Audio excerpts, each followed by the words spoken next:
Yo, welcome to Simply Bitcoin Live. We're your number one source for the peaceful Bitcoin revolution, color breaking news, culture, manic warfare. We will be your guide through the separation of money and state. El Salvador, once again, being attacked by the legacy corporate media machine. And what I want to highlight today are the double standards because what they're essentially accusing El Salvador of is attacking democracy. They're also accusing Nayib Bukele of being a dictator.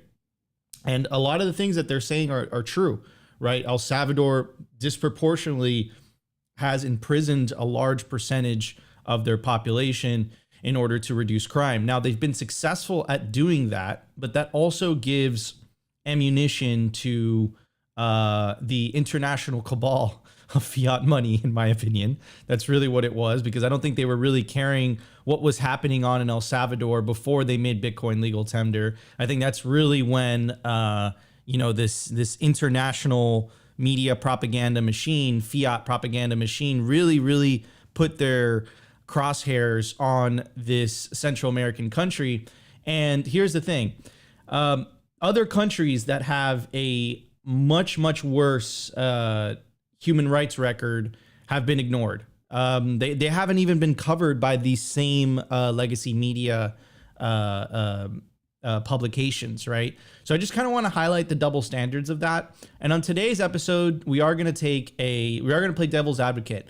So we're not just going to highlight, obviously, you guys know how Opti and I feel about El Salvador. That's probably because Opti and I are Hispanic and we have a different vantage point. In my opinion, it is one of the only countries in the region where I see hope and prosperity and opportunity. You have people telling Opti, El Salvadorians, that they actually want to move back to the country. That is unheard of. Once a South American or Central American, they reach the States, that's the promised land, right? You never hear this concept of them wanting to leave the States, going back to their country. But I think since Nayib Bukele took power and he made the base layer of that society a strong base layer, a base layer based on truth. Of course, I'm talking about Bitcoin. Perhaps it might have aligned the incentives between citizens and the government, and perhaps that's why you're starting to see this. And I think that is responsible for a lot of the reactions coming from the legacy corporate media machine, which I think we've learned over the last 2 or 3 years that I don't think they really have our best interests at heart. And I'm not just talking about certain publications, right? You have the Financial Times, Opti calls them the Fiat Times, literally releasing pieces as to why a digital currency is necessary. You have the New York Times hit piece, multiple hit pieces, some even written by Elizabeth Warren, the anti-Bitcoin senator herself, literally saying, hey, Bitcoin is a problem. We remember the New York Times hit piece where they literally color corrected the sky to make it seem like Bitcoin somehow is polluting the environment, even though, we know that ASICs don't directly emit CO2, right? So it's just interesting how all this is playing out. So we're going to go through a lot of the articles today, but I really think the smoking gun is the double standards between how they treat certain countries and how they treat other countries, right? So that's what I want to highlight today during the news. And during the culture segment, we have a very special guest and also someone who I consider a friend. We have a fellow South Floridian coming us and joining us on the show today. So I'm going to bring him up on stage. Hector, how you doing, buddy? Hey, I'm doing fantastic, Nico. How are you doing today? Good. And of course, my legendary co-host, always optimistic, always the giant smile on his face. Look at that smile. The one, the only, the Optimist Fields. How you doing, bro? I am doing wonderful. As you guys know, I am 3 coffees deep, so I am jacked today. Let's go. But Nico, you actually said something interesting, and you and I have had this conversation. I think we've actually had this conversation live on the show.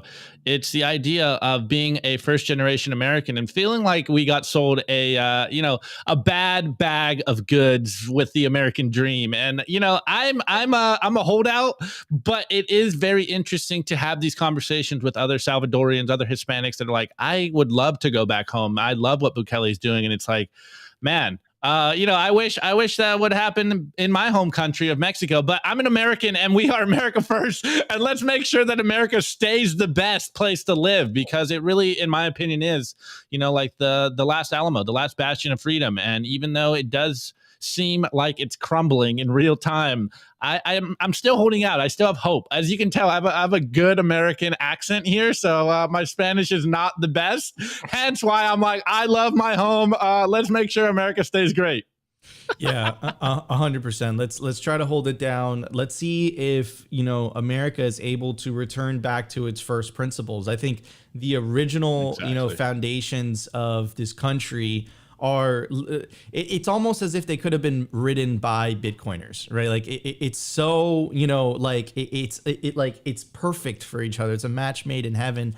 I think it's been Frankensteined since the introduction of the Federal Reserve back in 1913, which is also coincidentally the year that they introduced the federal income tax. I know Hector had some thoughts on that as well that we were talking before the show started. But anyways, before we move on, guys, it is really important. The YouTube algo really, really likes this. Smash the like button. Literally takes 2 seconds of your time. Just smash it, smash it, smash it. Help us continue our streak every show. For the last 2 weeks, we have broken over 100 likes during the live show. Help us continue our streak, and we'll get there. But before we roll this in, Hector, why don't you tell everybody what you were telling me about the introduction of the federal income tax in 1913 and what you found interesting? Well, it's building a little bit on what you were talking about yesterday with regard to the restriction on crossing borders with over $10,000 and how that now would be the equivalent of 70 some odd $1,000. But they sort of whittled down, and the government has been able to sort of ratchet control up little by little because of that. And a very similar thing has happened since the introduction of the income tax, or the reintroduction in 1913. Originally, the income tax was 1% at the lowest levels and 7% at the highest levels. Well, now in 2022, it's 10% at the lowest levels and 37% at the highest levels. So income taxes as a percentage of individual income have gone up 5 to 10x during that 90-year stretch. And that is during a period of time where our purchasing power, the purchasing power of the US dollar, has gone down by over 90%. So the government is still making sure to get theirs, all the while still making sure to take as much as they can from you. And that is not consistent with the founding principles of this country of sovereignty and being able to put your own wealth to work and to protect it. And I just thought that was interesting as you brought that up yesterday in the culture segment yesterday. 100%. Amazing. And also, I want to bring up this this chat from and Opti. Why don't you read it? Because it kind of reinforces the point that we've been trying to make. So why don't you read that, Opti? All right, we got Jay Thoreau, and he goes, I'm an American and moving to El Salvador in about a month to live full-time on a Bitcoin standard. Their country is actually heading in the right direction, unlike the U.S., sadly. Couldn't agree more. Yeah, 100%. 100%. All right, everybody, no more delay. Let's jump straight into the show. We got a lot to talk about today. Let's check it out. Here we go. The Bitcoin numbers. Is your Bitcoin in cold storage really secure? Is your seed phrase really secure? Stamp Seed's do-it-yourself kit has everything you need to hammer your seed words into commercial-grade titanium plates instead of just writing them on paper. Don't store your generational wealth on paper. Paper is prone to water damage, fire damage. You want to put your generational wealth on one of the strongest metals on planet Earth, titanium. Your words are actually stamped into this metal plate with this hammer and these letter stamps. And once your words are in, they aren't going anywhere. No risk of the plate breaking apart and pieces falling everywhere. Titanium stamped seeds will survive nearly triple the heat produced by a house fire. They're also crush-proof, waterproof, non-corrosive, and time-proof. All things that paper is not, allowing you to hodl your Bitcoin with peace of mind for the long haul. Stamp your seed on Stamp Seed.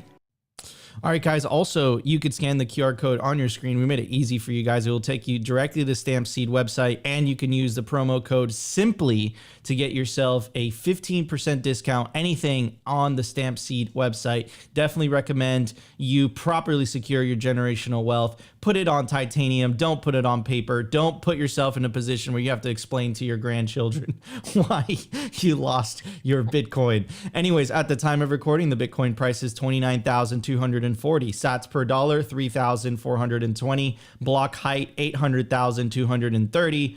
Blocks to the halving, 39,770. Halving estimates April 20th, 2024. Total Lightning Network capacity, 4,666 Bitcoin. Approximately 136 million US dollars. Realized monetary inflation, 1.76%, continuing to take fiat currencies to absolute school. The market capitalization of Bitcoin, $568 billion with the B. The Bitcoin versus gold market cap is 4.36%. So in the grand scheme of things, you guys are still in the first innings of all of this. Anyways, what I wanted to share with you guys are some videos from X.com, formerly known as Twitter. Let us know down in the comments what you guys think of the name. I think it's interesting. We covered that. Sounds like a porn site, Nico. Not gonna lie. I mean, that's that was mentioned. That was literally the reason that Peter Thiel was like against X.com being the name for PayPal. But hey, you know what?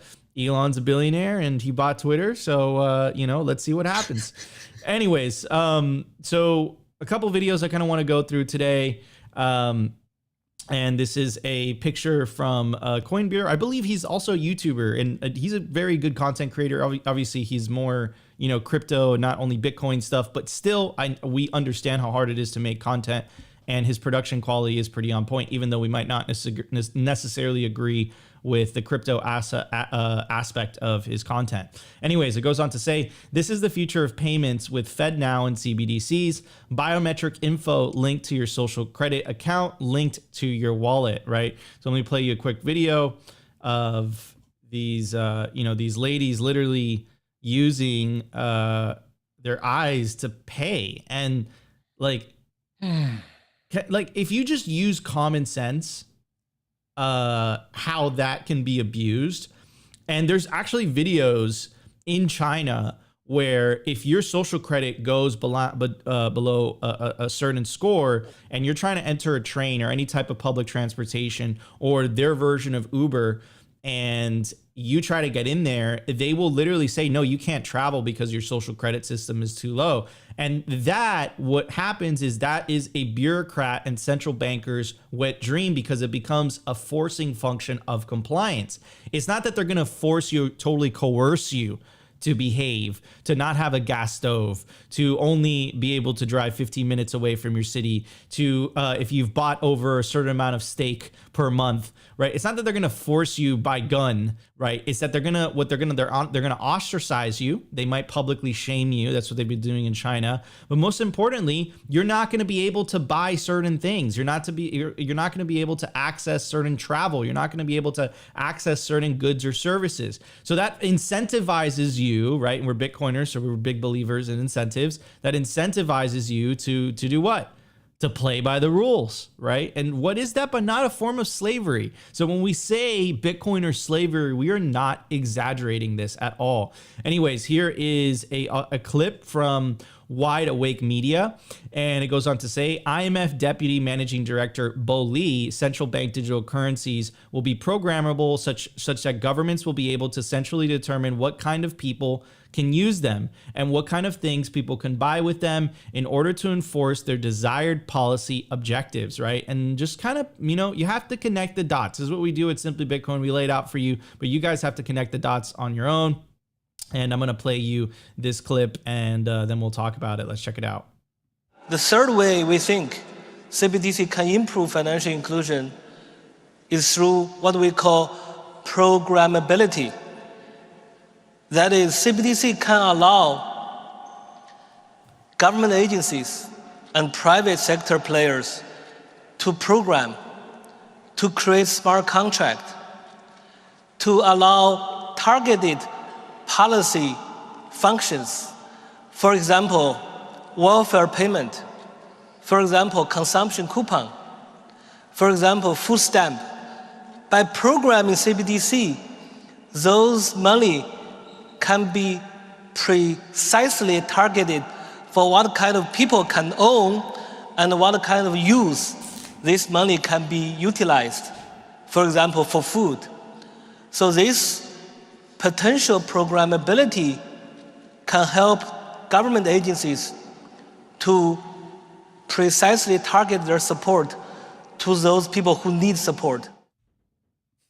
Yeah, that's the only thing they're going to use it for, right? It's not going to be a forcing function of society, right? It's, you know, these politicians that can't even not lie to you about whether there's going to be inflation or not. These politicians that are also, you know, debanking an entire protest movement like the Canadian truckers protest. Yeah, we should trust them because they're not going to weaponize that power against their citizens to protect their political moat, right? Could you imagine, you know, there's a video that was like kind of going around the other day where Justin Trudeau like had an open forum meeting, and then anyone who was critical of him, he just basically told the cops to escort them out. So could you imagine, you know, tyrants like that have access to this type of money, which literally allows them to bend society to their will?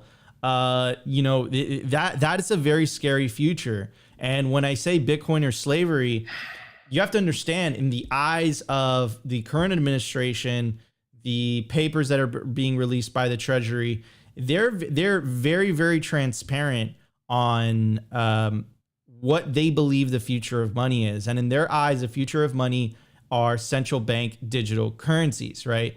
So if in their eyes, the future of money, central bank digital currencies, we know they're trying to get rid of cash. What is the alternative to this system? The alternative to the system is to opt out entirely and opt out into something that not only can they not control it, but also nobody can control it, right? It's you know, it's this decentralized, nobody owns it, peer-to-peer system.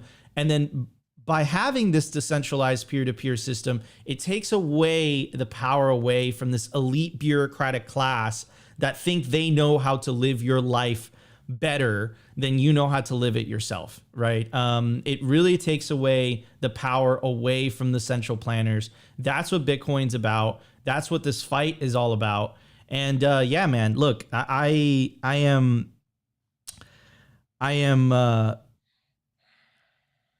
worried about this world, and I'm worried about the future of where they want to take this. And I'm worried that not enough people are really awake to what is coming, right? And then I think that by the time people wake up to this reality, I think it's going to be too little, too late. The systems of control are going to be in place.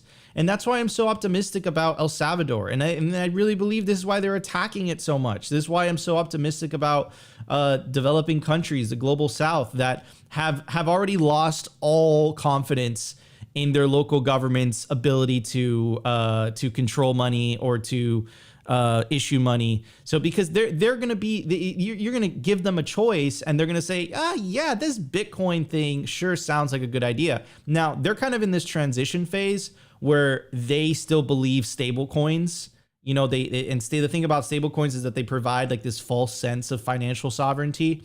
But again, you know, this is a multi-generational education process, right? This is not going to be something that happens overnight. Think about how long it took you to take the orange pill, right? It's at least minimum a year to 2 year learning process.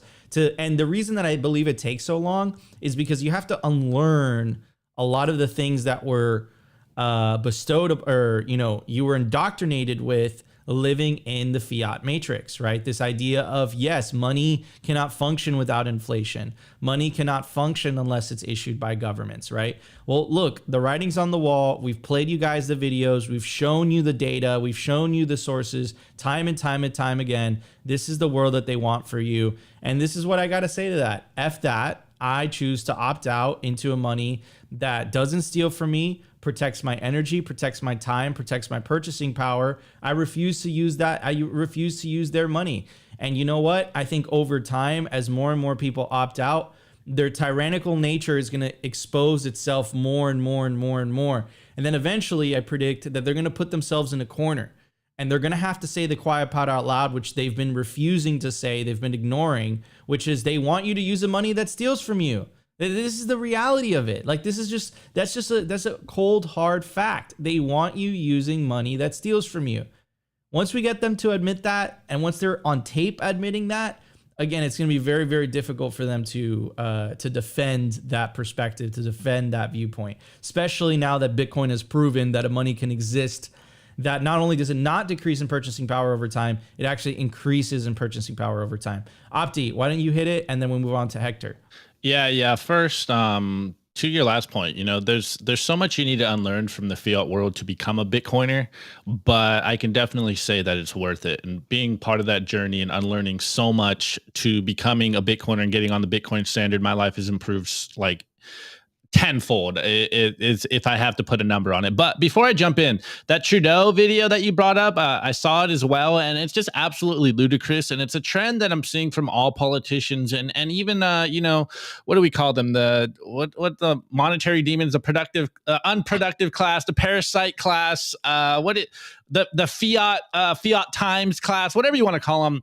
But it's amazing how we cannot have these conversations without being gaslit and canceled. Like, the parasitic class would much rather simply ignore the problem than do right by the people that they're supposedly representing. Like, it's insane that this is where we are right now in clown world, but it's very obvious to anyone awake that this is the status quo. So it's one of those things where it's hard to wake up like your friends and family, like your parents, and try to explain this to them, because they still believe in the authority figures that are on the TV and the suits. We talk about it all the time. And what's the saying? It's incredibly hard to wake someone up when their life and job depends on them believing the lie. But that's a totally other tangent. The private and public CBDC trend that we are seeing right now, whether that's FedNow, X.com's, what's it called, WeChat of the West, or the recent scam that just got dropped, the scam coin, WorldCoin, it's all headed towards a dangerous precedent. It's Bitcoiner slavery. We say it all the time. Like, the dystopia that is being marketed as the future, in my opinion, is completely anti-human. Programmable money, it seems so beneficial. Like, it seems so like innocent when you say it that way, but surgical precision of your money is not a good thing, as we've seen so far in the world today. In my opinion, all fiat money is basically digital already, and now they want even more control to surgically program your money. Like, that's absolutely terrifying. Like, central control of humanity will not improve people's lives. Only a free market money will, and that is Bitcoin. And remember the meme that I keep doubling down on: CBDCs does not mean central bank digital currencies. It means central bank digital control. Do not forget it. They can market it however they want, but they're saying the quiet parts out loud continuously and trying to dress it up in a new flowery way so that people accept it, so that people consent to being wholly controlled.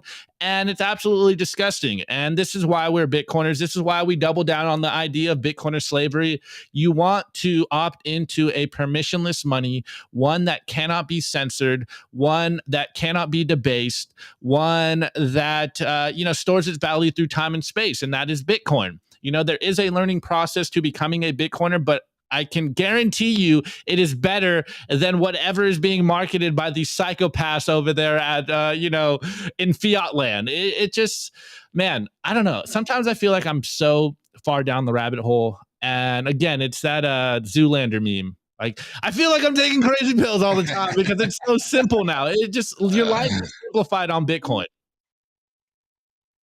You're muted, Nico. Your take on this, bro? Well, it's funny that you bring up Trudeau and authoritarianism and central planning and the dangers of it, because you guys didn't know this, but I am also a first-generation Hispanic immigrant here to the United States, right? So my parents are from Cuba, and they left in the late 1950s, just before this guy named Fidel Castro took over there. And the promises were all great. Hey, this is going to be fantastic. This is going to be a utopian dream. And then all of a sudden they woke up one day and they said, hey, all that wealth, all that money, all those properties, all those businesses that you thought that you owned, we own them now. And that's why they left. And thankfully they did. And that's why I'm talking with you from South Florida instead of from Havana, Cuba. So, past is prologue. When someone has the ability to control your wealth, they will do it. So don't let them do it like, folks in Cuba made that mistake a while back. Don't make that mistake. Don't let them control your wealth. Don't let them control your time. Opt into a money that can't steal from you, and make sure that you maintain your freedom and your sovereignty. And as far as the WorldCoin eye scanning folks, I'm not sure what they're thinking. Have they not seen the nosedive episode of Black Mirror? Have they not seen Minority Report? This does not end well. And I highly, highly recommend that if you don't yet have any Bitcoin, you start stacking sats, you get off zero, and you protect your future with Bitcoin. Amen. Amen. Beautifully said. Wait, before we go on, Nico, Hector reminded me or triggered a thought, and it was I think it's a Ben Franklin quote where he says, like, if you do not defend liberty and freedom, then you will lose it in a few generations. Maybe it was a different founding fathers, but it really is interesting how so many Americans today just take it for granted that, like, we live in the freest country in the world. It will always remain free. Like, I don't have to stay vigilant. But as we've seen constantly in the last 60, 70, 80 years or whatever, even in the last couple of years, you can slowly start to see that freedom erode and your liberties just get taken, inch by inch, one by one. Just stay vigilant out there, guys. Like, we do have the tools to fight back, but it's about you guys being awake and actually taking action. Yeah, and not only that, like, using those tools, right? Because it's like a tool is only as good as you being able to pick it up and, like, use it. This is why we advocate so hard for you taking Bitcoin into self-custody. Stampseed says it best, right? Take your Bitcoin into self-custody. Don't put it on paper. Put it on titanium. Store it the right way. Scan the QR code screen right now. It takes you to Stampseed, and you can use promo code Simply. But yeah, man. Look. Another thing that you said, Hector, before we move on to the news, is this idea that that your parents left Cuba in the 1950s, they immigrated to the U.S. Well, that was because of the times, right? Are we now seeing this phenomenon where people are seeing the writing on the wall here in the U.S. and now they're fleeing to the new promised land, which could be El Salvador? Is that what's happening? Are we kind of like living through this process? I don't know.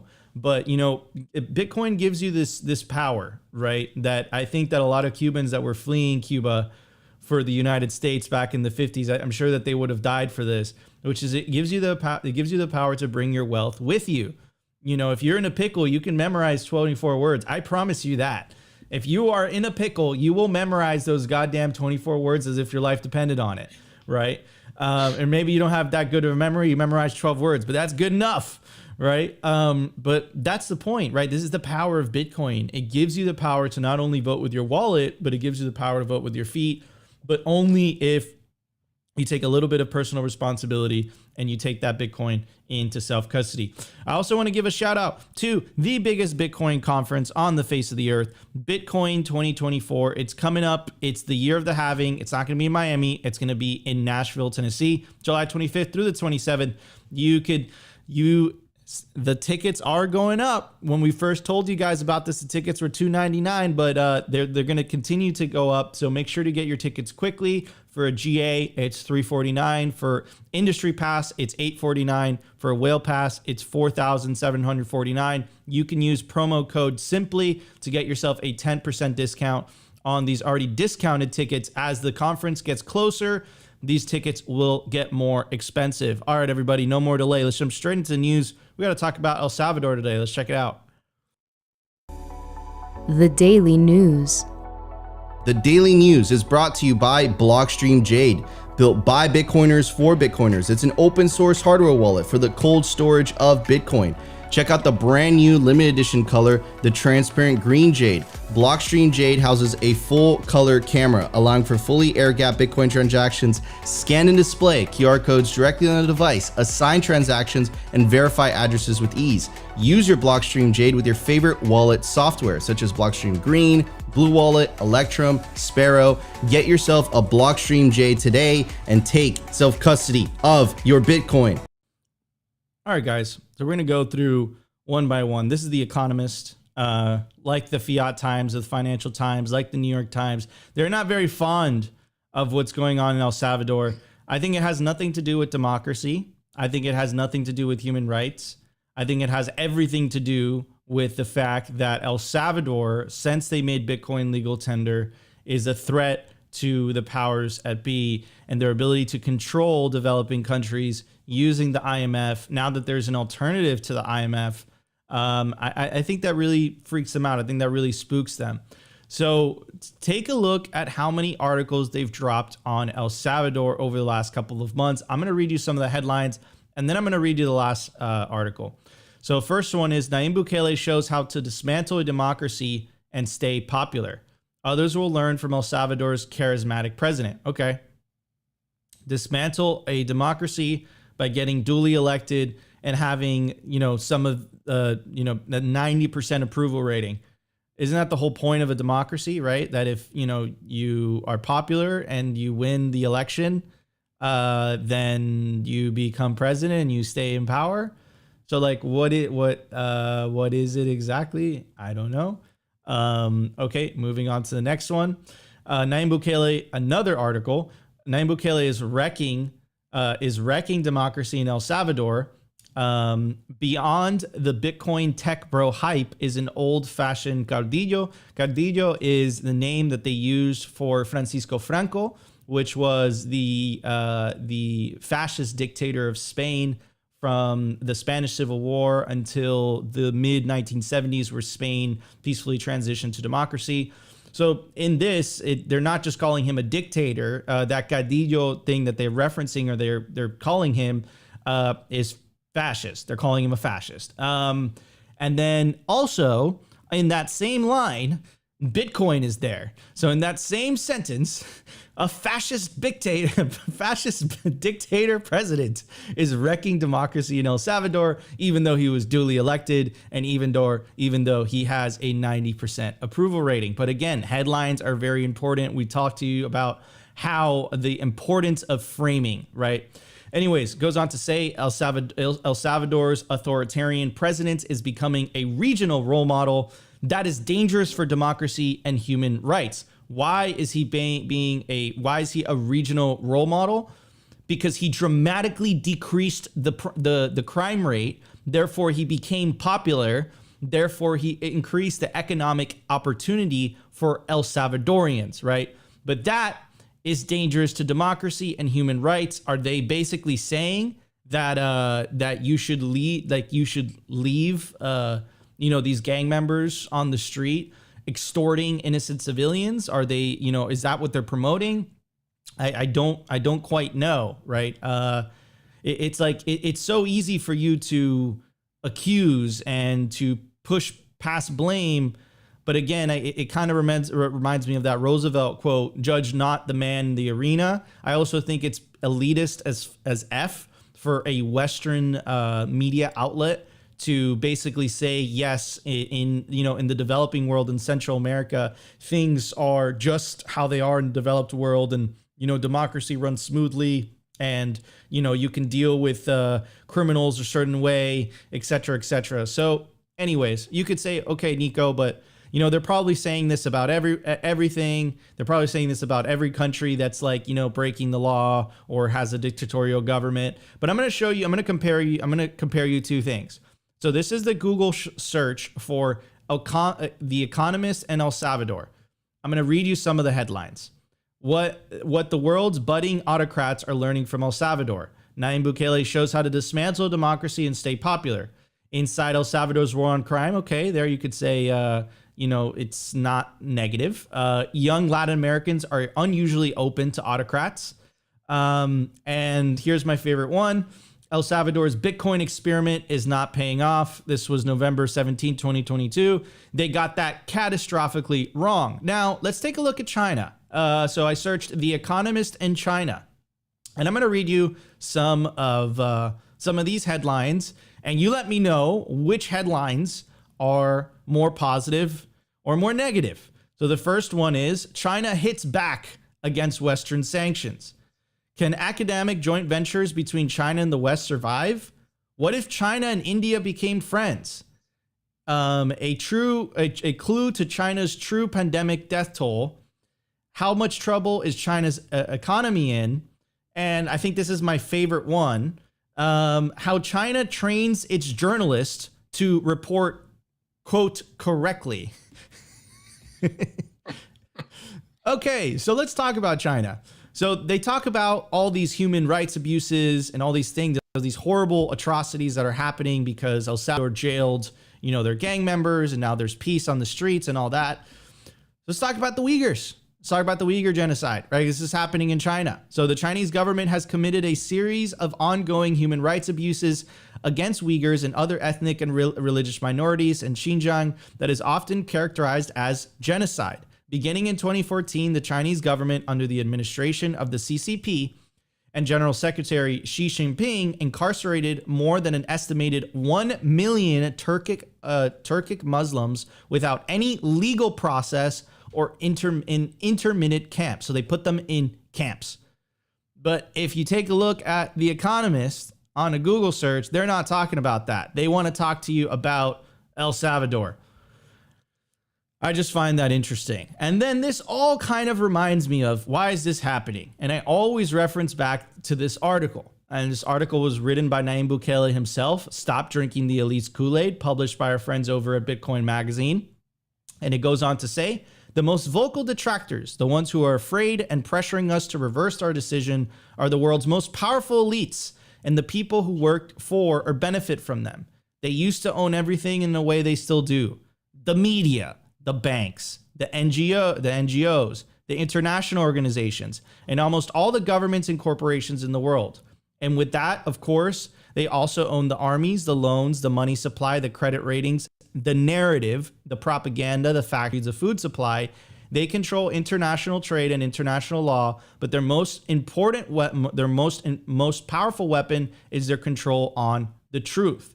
And they're willing to fight, lie, smear, destroy, censor, confiscate, print, and do whatever it takes to maintain and increase their control over the, quote, truth and everything and everyone. So you want to know why The Economist is not covering the Uyghurs, an actual genocide that is happening in a non-democratic country? There's your answer. You want to know why they're covering El Salvador, even though they didn't even pretend that El Salvador existed before the Bitcoin law? There's your answer. I don't think it has anything to do with democracy. I don't think it has anything to do with the human, quote unquote, human rights abuses, because if that were the case, they would say the same thing about China. I think it has everything to do with the fact that, to use Christine Lagarde's own words, El Salvador has found an escape valve. I think that's what it has to do. That's what it's all about. So anyways, I found that very interesting. The double standards, but hey, this is what Simply Bitcoin's all about. This is what the internet is all about. It's empowered the independent journalist. It's empowered the everyday average individual to buy a camera, buy a microphone, and look at the facts and start reporting the facts from your viewpoint, from your angle. And I think that's why they're calling for anything that doesn't come from the legacy corporate media misinformation, or they're basically labeling it as not an official news source. That's why, because they can no longer control the narrative of which they've been able to control for so long until the internet came around. And now what's happening also is Bitcoin is coming around and saying, hey, not only do you not have to consume certain information sources, now you can pick and choose what money you want to use as well, right? And how long until they say Bitcoin is a danger to democracy? How long until they say, Bitcoin, no, they're already saying this. They're already saying the quiet part out loud. Bitcoin is a danger to financial stability, right? But you know what I think is more of a danger to financial stability? Inflation. That's what I think. That's what I think is more of a danger to financial stability. Not financial stability of elites that benefit from inflation, because every time the government prints money, it's a wealth redistribution mechanisms from the have-nots to the haves and back to the government. So it's this whole thing. It's a bunch of hypocrisy, a bunch of misrepresentation. But you know what? I think the internet's going to rule the day, and I think Bitcoin's going to rule the day at the end of the day as well, because Bitcoin's incentives stay winning. Anyways, Opti, what's your take on this? And then we'll move on to Hector. Yeah, I think one one of those headlines said it best, and it was really what do you call it, like the smoking gun or what have you. And it was El Salvador and Bukele becoming a regional role model. I think that is the most telling headline of that whole little segment that you showed all the headlines. Obviously, we know that the powers that be do not want to see El Salvador succeed. This is why they're framing Bukele in the way that he is. And again, guys, like we obviously don't have any insight into what Bukele is doing for the future. But as of now, it does seem like not only is he improving the country, but the citizens of El Salvador are truly enjoying and love the man. And obviously, as Bitcoiners, we want to see this, happen with or without him on the Bitcoin standard. And that would be probably the best for everyone as an example. But this is why the parasitic class is so scared of what Bitcoin has done for El Salvador, what Bukele is doing for El Salvador, because it's showing that there's another way. It's showing that there is another option than to just take an IMF loan and be beholden to, the debt from the Western world. It eliminates the power of the money printer. And of course, they do not want that to happen. But Nico, you reminded me of some of Bukele's tweets, and I'm going to pull them up here. Just imagine if this is what our politicians were saying. That's all I want to say. Look, we have Nayib Bukele's response to the Economist headline here. Obviously, the headline is President Nayib Bukele is gutting democracy and being applauded for it. And Bukele dunks on the Economist and says, I think you accidentally replaced the word criminals with democracy in your tweet. Oof, headshot. Love to see it. And this next one, I think this is one of the most telling examples of why they are terrified of what Bukele is doing. And here's a tweet that he did last week. And it goes, almost every government in the world is 10 times to 1,000 times stronger than all of its criminals combined. The reason they don't end crime is because they are colluded with it or because they benefit from it. You pick the reason. Now, I don't know about you, but I've never heard any of our politicians say anything on that lines. And as a Bitcoiner, you kind of just love to see it. And again, look, I feel like I'm taking crazy pills here. And I'm not here to judge China on how they run their country, but I thought this was America, damn it. Why are so many talking heads and bureaucrats continually simping for China? Like, what is going on here? This is absolutely ludicrous. I thought we were, a nation of freedom. And yet, whether it's in the private sector or the public sector, everyone is looking for China as, what we should be doing to usher in a future, a better world for the world. And I don't know, it seems like there's been more human rights transgressions in China than anywhere else. But what do I know? I'm just a freedom-loving libertarian Bitcoiner, and I want to see the world become more free, not less free. Yeah. Now, and I just want to say this because we're all Hispanic here and we all have Hispanic backgrounds. So we obviously, we're looking at what's happening in El Salvador. And, if you compare that with the rest of Latin America, I see hope. I see a government that is actually doing their job. Like, that's the whole point of paying taxes, supposedly for law and order, right? That's the whole point of it, right?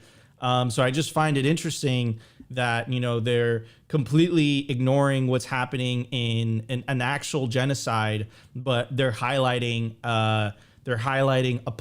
policies that are very, very popular with the populace of El Salvador. They voted for this. This is what they wanted. And you have multiple international organizations basically saying, hey, look, I don't like what's going on there. Now, to play devil's advocate, right? Absolute power corrupts absolutely, right? So, I think it's too early to tell what the long-term consequences of these policies are going to be. And maybe you could say, okay, that is a good argument, right? That's actually something that I asked the economic advisor of El Salvador when he came on Simply Bitcoin IRL. I was like, look, aren't you worried that, this is going to increase the power of the state, right? But I'll tell you what, guys, it's definitely heading in the right direction.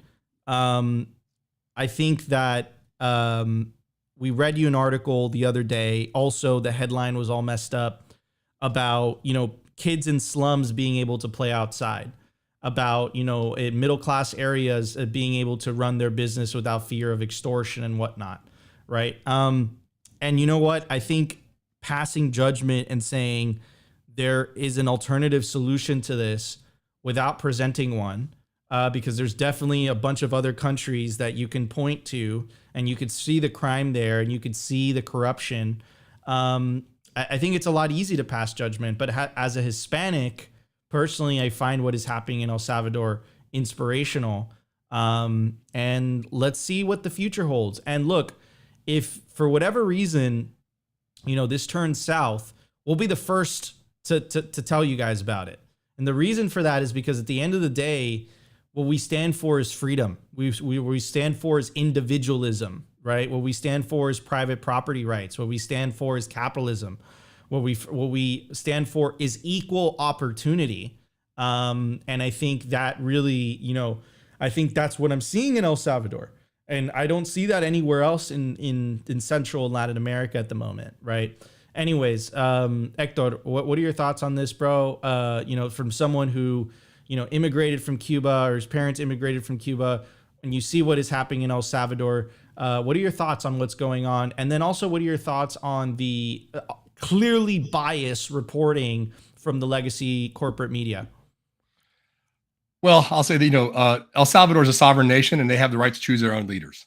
And right now it seems like they believe that that Bukele is the best leader for them. And until they change their mind about that, I don't think it is. I don't think it's our business to be telling them who should be leading them. And if they're concerned about incarceration rates, we could probably take a long look in a mirror at our own incarceration rates and realize that the United States laps the field globally as it relates to percentage of their population incarcerated. So I don't think that that's a really consistent position to take right now. Ultimately, El Salvadorians should choose their leaders. They have spoken, and until they speak differently, we should honor that sovereign choice. As it relates to biased reporting, it's like you said, Nico, it is not about any of these things. It's not about human rights. It is about control. Like Henry Kissinger said, right?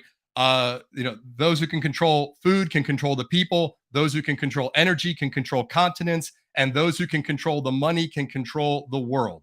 This is about control of the world through the control of money, right? We weren't concerned a year or so ago about the violations of people's democratic rights in Canada when some truckers wanted to peacefully protest. And when there was an escape valve and a way to get funding to those truckers, all of a sudden Justin Trudeau decided those democratic rights didn't matter anymore. We weren't concerned about the human rights violations of Saddam Hussein for years and years and years and years, until all of a sudden he wanted to settle oil contracts in something other than US dollars. And we saw the possibility of losing control there. And so all of a sudden he had to go. So it's not about human rights violations. It is not about democratic right violations. It is about the loss of control. And I think that that's the source of some of this reporting, is because of the concern that, like Opti's girlfriend said, it's an escape valve.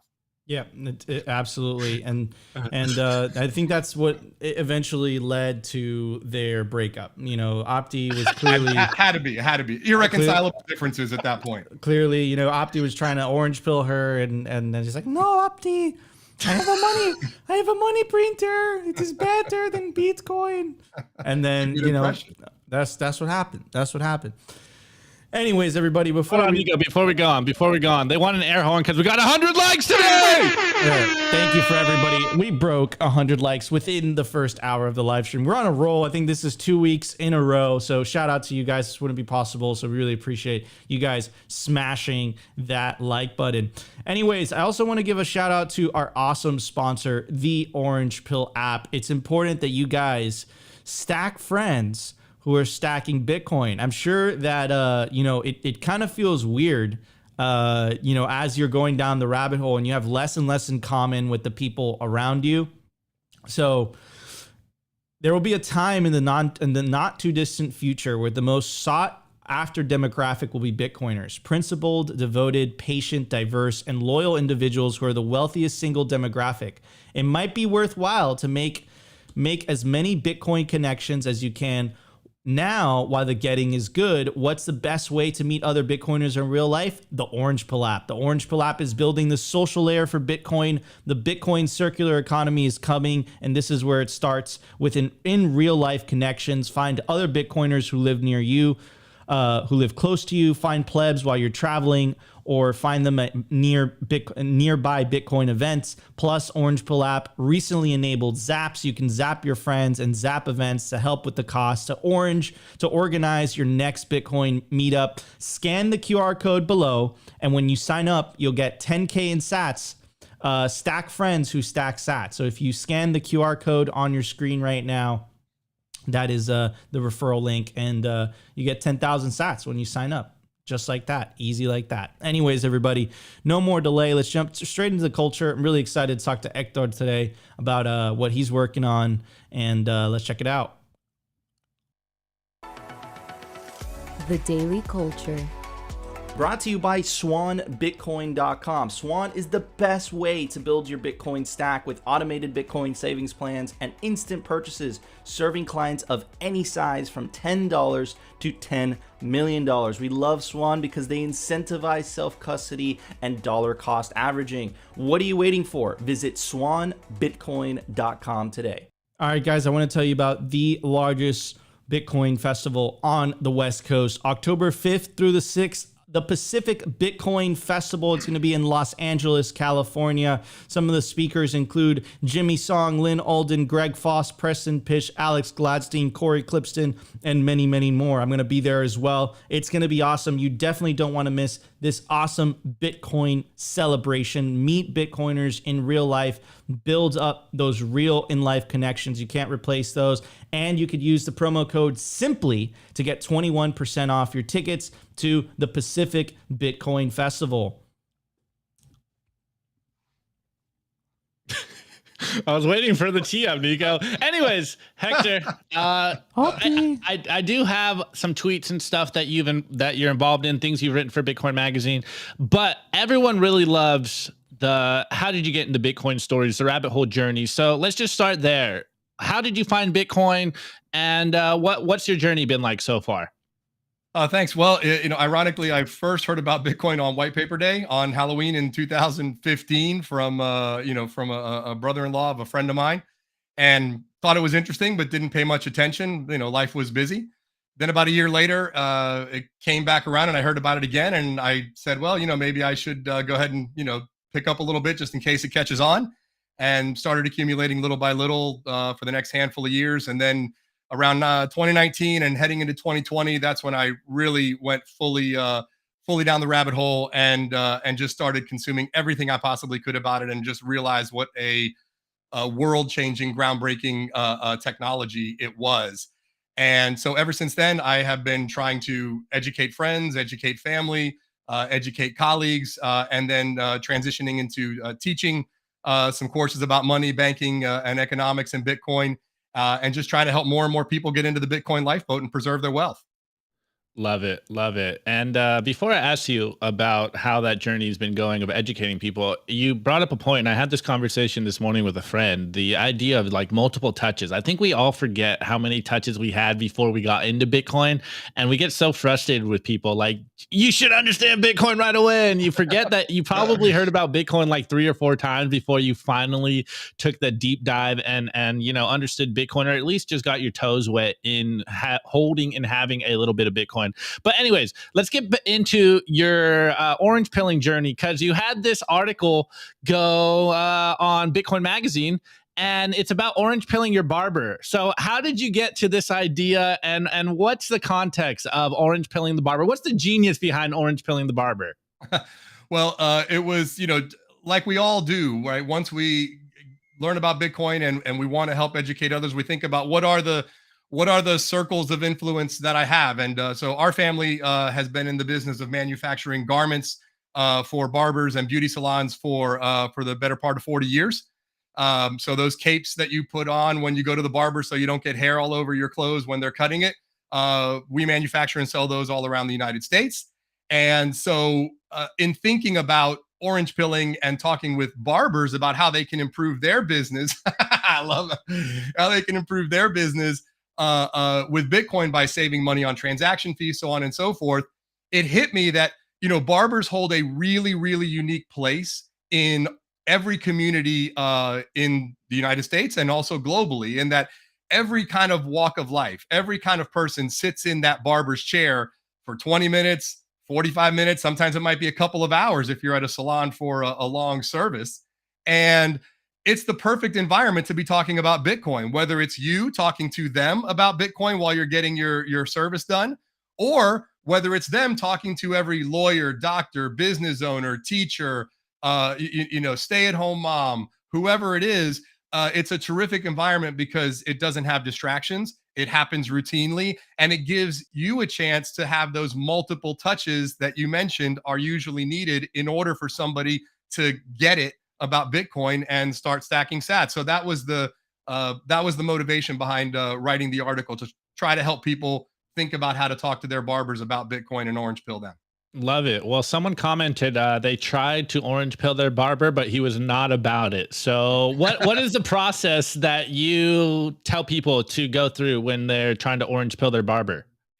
Well, not only with barbers, but with anybody, right? The first thing is to think about who your audience is, right? Who are you talking about? Nico, I think you referenced a Teddy Roosevelt quote a little earlier in the show, so I'll reference another one, right? Teddy once said, "People don't care how much you know until they know how much you care." Right. And that is the same with your barber or with anybody who you are talking with Bitcoin about Bitcoin with. And that starts by thinking about who they are and asking them some questions about things that might matter to them. So are they worried about, the rising cost of doing business, for example, or high credit card fees for somebody like a barber? Is it somebody like my mom who is, who had the experience of having to lose everything that they had in order to leave Cuba and come to the United States? Is it somebody who's close to retirement and they're worried about outliving their money? So whatever you think might be those pain points that they might have, think about what kind of questions you can ask to get them talking about those pain points. Because once they've brought those forward, then you can talk about Bitcoin in the context of that pain point that they're feeling. And that gives you a much better chance of getting them to listen and potentially take action on using Bitcoin to address those pain points. Love it. And before we move on to some other topics here, why don't you tell the people about the initiative that you told me before the show that you wanted to plug? Yeah. So, in that spirit, as I, started engaging with some folks, I'm in a group, a Telegram group called the Chief Lightning Officers that are all about, all about trying to help onboard businesses to Bitcoin. And I started thinking about how can I onboard the businesses that I know in that way. And I realized we've got a lot of Bitcoiners around, and they're talking to their barbers about Bitcoin, and maybe they're going to start orange pilling and onboarding their barbers to accepting Bitcoin. So what I thought we would do is help drive a little bit of incentive there. So I made up some of these Bitcoin barber logo capes.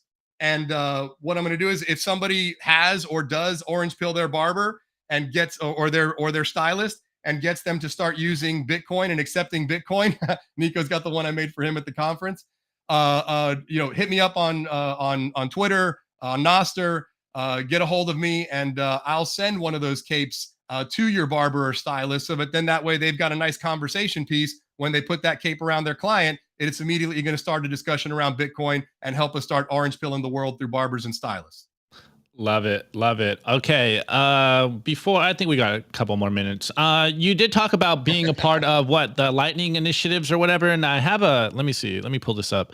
I found this thread that you put out on your Twitter as well. And it's the idea of not only orange pilling business owners, but doing your best to try to have them accept Lightning and the pushback that Bitcoiners usually get. So how do you route around this? What's the best way do you think that people should approach businesses and have them accept Lightning or incorporate Lightning as one of their payment mechanisms?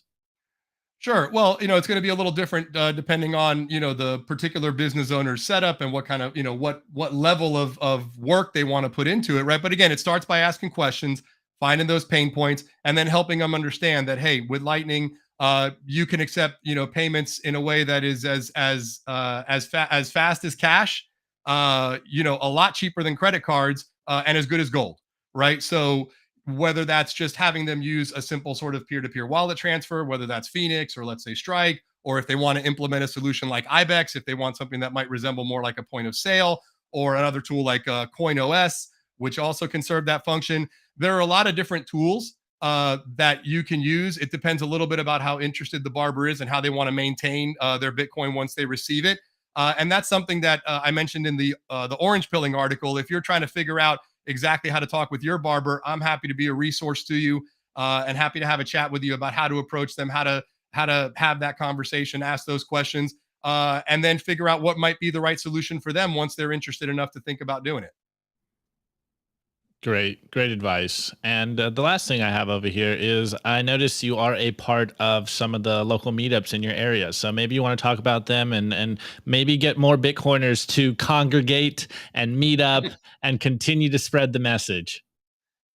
Yeah, it's fantastic having these opportunities to engage virtually, right? But in my opinion, nothing replaces those, in-person kinds of events. I think that's why conferences like, the Bitcoin conference that's been here in Miami the last few years, that's going to be in Nashville next year, Pacific Bitcoin, so on and so forth. I think that's why those things are so special, because it gives us an opportunity to know, hey, there are other folks who really understand what this is about. And it's a great way to bring new people into the fold as well. So yeah, I about a year ago after the Bitcoin 22 conference, worked together with my buddy Carl to start the Broward County Bitcoiners meetup.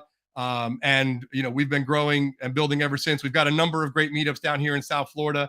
And if you don't have a local meetup in your area, I encourage you to start one. If you do and you don't attend them now, I encourage you to do so, because it really helps you see that you're not just on an island. You're not by yourself in being a Bitcoiner and trying to help people improve their lives through Bitcoin. There are a lot of other people out there. And if you reach out, as you know, if you reach out to Bitcoiners, you're going to find multiple Bitcoiners reaching back out to you and wanting to engage with you. And it's just a terrific way to meet other people that are like-minded. Yeah, I say it, you're muted, Nico. I say it all the time. Until you hang out with Bitcoiners constantly, you forget that you are not the crazy one, and it's everyone else that doesn't understand what's going on in the world. And you got to be around Bitcoiners. You need to build that Bitcoin community around yourself. I think it's one of the most important things for everyone out there to be doing. 100%. 100%. And shout out also to Broward, man. That's awesome. Represent South Florida, represent the community down here, which I think is really, really important. Also, guys, we've been speaking about a lot about, sovereignty and freedom and privacy. And those are the things that we always talk about. We talk to you guys about the benefits of self-custody. Well, the next step is running your own Bitcoin node. If you don't run your own Bitcoin node, you're trusting someone else's copy of the blockchain. It's time to reclaim ownership of your own money. Get yourself a Bitcoin node. The Nodl One is a full Bitcoin node and Lightning Network node. It enables you to connect to both Bitcoin and the Lightning Network. Your Nodl acts as a backend to the most popular Bitcoin and Lightning applications you want to run. Running a personal Bitcoin node is the greatest addition you can make to your financial privacy. Also, check out the Nodl Dojo. It's in red, and yes, that means it's faster. Run your own wallet backend with Samurai Dojo and enjoy state-of-the-art coin joining with Samurai Whirlpool, both straight out of your Nodl hardware. So visit Nodl today. You can scan the QR code on your screen and it will take you directly to the website. No more delay. Let's review some memes. Kaboom Rex. The Daily Meme Review. Brought to you by Kaboom Racks. I get this question all the time. Nico, where should I buy Bitcoin miners? The answer is Kaboom Racks. It's the best place to buy Bitcoin miners. That's where you're going to find the best deals and the best prices. Start your mining utopia today. To check out their racks, you got to go to t.me/Kaboom Racks. Join their Telegram group and start your mining journey today. Kaboom Racks. Kaboom Rex. All right, guys, you already know the deal. This is the meme review where you guys send us memes and we review them. Tag me on Twitter at simplybitcointv. I will scroll through them all. I will drop them in the show notes. They may not all make it on the next show, but sometimes I will get them on the show. There's a lot of memes sometimes, but also drop them in our Telegram group, t.me/simplybitcoin. I look at that every morning. I'm trying to get your memes on the show, but I need the tweets, guys. You need to drop the tweets. I know there's tracking information on them. just do them for me because I can't just take screenshots of people's memes. I want to give you guys credit. Anyways, tweets are the Tweets are the bullets, memes are the artillery. As you can tell, we are in an information war, and the powers that be do not want you conversating about the truth. It's incredible that we can't have these conversations without being gaslit and ignored. But this is what we do every day. We continue to have these conversations. We continue to spread the truth. We continue to give you the calls of actions and also bring you some funny so you guys can keep your heads in the game. Anyways, this first meme is by our boy, the BTC therapist, and he goes, very wise words, hashtag BTC. And we have an x-ray of a person, a skeleton, hunched over a computer with the Bitcoin logo in his brain, and it goes Satoshi Nakamoto, and his comment on the computer is, if you don't get it, go fuck yourself. All right, this next meme is by Simple BTC app on Twitter, and he goes, my only motivation to go to work. And they got someone in bed, doesn't want to wake up, and he goes, God, give me a reason to go to work. And we got Dorian Nakamoto, aka Satoshi Nakamoto, and he goes, sats aren't getting any cheaper, son. This is the only reason to get up and get to work. Now, you got to go out there, provide value to your fellow man, and the sats will come to you. Anyways, this next meme is by @ToxicBitcoin, and it goes, no, wait, hold on. No. And it goes, and it's got a crying girlfriend, e-girl over here, goes, babe, please stop lifting while listening to Rothbard. And we got a Chad Pepe meme over here. He's buff with infinity divided by 21 million on his chest and the Bitcoin logo and a weighted belt. And it goes, fuck the state. Let's go. Okay, this next meme is by Walker America. Shouts out to the crypto couple. And he dropped this on Jack's tweet in regards to WorldCoin. And Jack tweets, at no time should a corporation or state own any part of the global financial system. Couldn't agree more. And Walker responds, Bitcoin fixes this and reappropriates the WorldCoin. Yeah, reappropriates the WorldCoin marketing. And it puts the Bitcoin logo and it goes, it's time. Study Bitcoin. This is the way. All right, this next meme is by Croesus_BTC. And he goes, I spend a lot of time and energy trying to explain the power of Bitcoin as a savings technology, but sometimes a meme nails it better than any article can, and this is the power of memes. Anyways, we got a Pepe the Frog, Chad Pepe the Frog going up an elevator, and the elevator's obviously Bitcoin. And then we got the normie over here, or the pre-coiner, and they have some shackles, and one of them student loan debt, and the other one's medical debt, and they're looking up at the staircase that they need to climb for a good life, and they are huge. And we got buying a vehicle, starting a family, home ownership, starting a business, pay off all debt, emergency fund, nice vacation, luxury dining, and traveling around. And that's the last one. Or just get on the escalator, the Bitcoin escalator, and number will go up. It's going up forever. And you can, maintain your purchasing power instead of getting debased at the minimum of 2% a year. I think, what are we at now, Nico? Like 3 or 5 or 8? I forget. It keeps going up. If you're in the UK, it's at like 10, right? Crazy. Okay, this next meme is by Maxie's Club, and it goes 468, feels good. And we got a euphoric Pepe Bitcoiner, euphoric, just understanding that Bitcoin is the way. And it goes, that feeling when you have a 100% Bitcoin allocation and a long-term strategy. Completely euphoric. Okay, this last meme, and I was telling Hector about this in the beginning of the show, and I brought this up before he was bringing up any of this idea about taxation. And, we say it all the time, Bitcoin or slavery. It used to be hyperbolic, and now the receipts and the examples keep coming out. Anyways, the meme here is by Fight with Memes on Twitter. And we got a pharaoh's head here, and it goes roughly 2500 BC, Genesis 47. Slaves owned by Pharaoh were required to pay him 20% of their income of crop harvest. And then 2022 AD, the median U.S. taxpayer pays 24.8% income tax, along with 7.65% FICA taxes on his tax income. He then pays sales tax, property tax, gas tax, and many other taxes and fees. Absolutely devastated. It is Bitcoin or slavery. Anyways, my meme review score. Drop your meme review score over there. Before we got to go, I think we got to wrap up soon. Nico's got a meeting. My meme review score is the sticker by Birdwell Beach Britches. If you know, you know. Just kind of doxing myself. SoCal boy confirmed. I am gonna give it my limited edition barber's cape that was made by Hector. I am so grateful, and I'm gonna take this with me to the barbershop. Just whip it out. Let's Whip it go. out. I'm gonna have my custom barber cape. Anyways, that's my score. Hector, what would you give those memes? I'm gonna give them my cold power and a 9-volt battery. That way, you can keep those sats icy cold and air gapped. Icy cold and air gap. Love that. All right, Opti, let's get through some of the meme scores.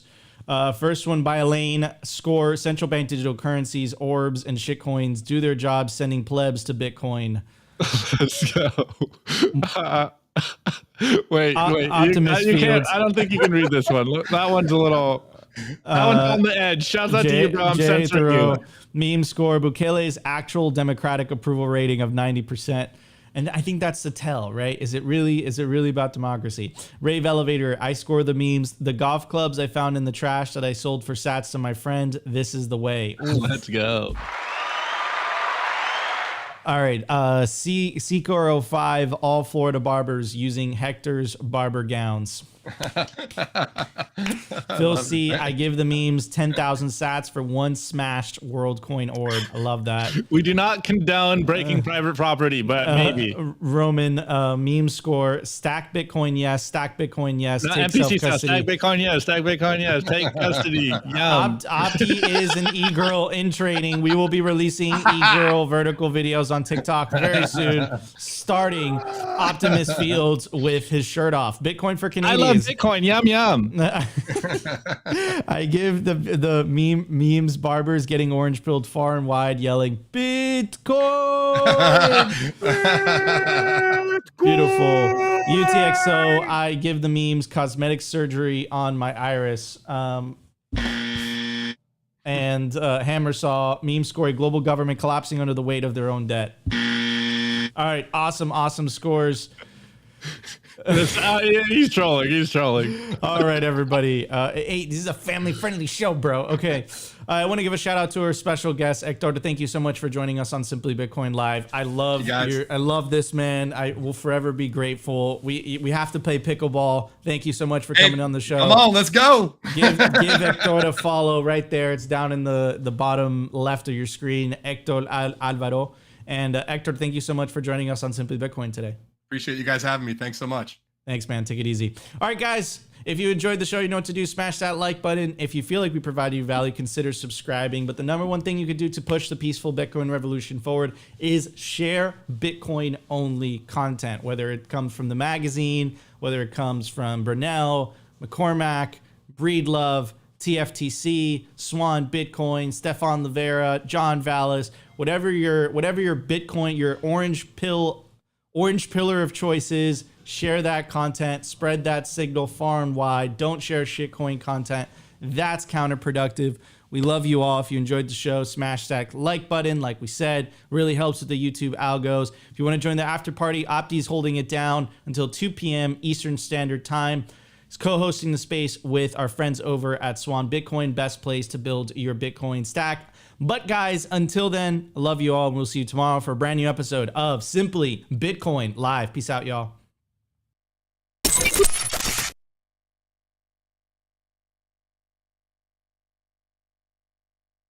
Okay, boys and girls and boys. Can you guys hear me? Let me see some emojis, because Spaces is looking a little weird over here. You guys there? Are we there? Are we still live? Maybe not. I don't know. I'll keep going. Yesterday I had some technical difficulties. Apparently I had muted myself or something. I don't know what happened. Anyways, this is a Bitcoin space by Bitcoin.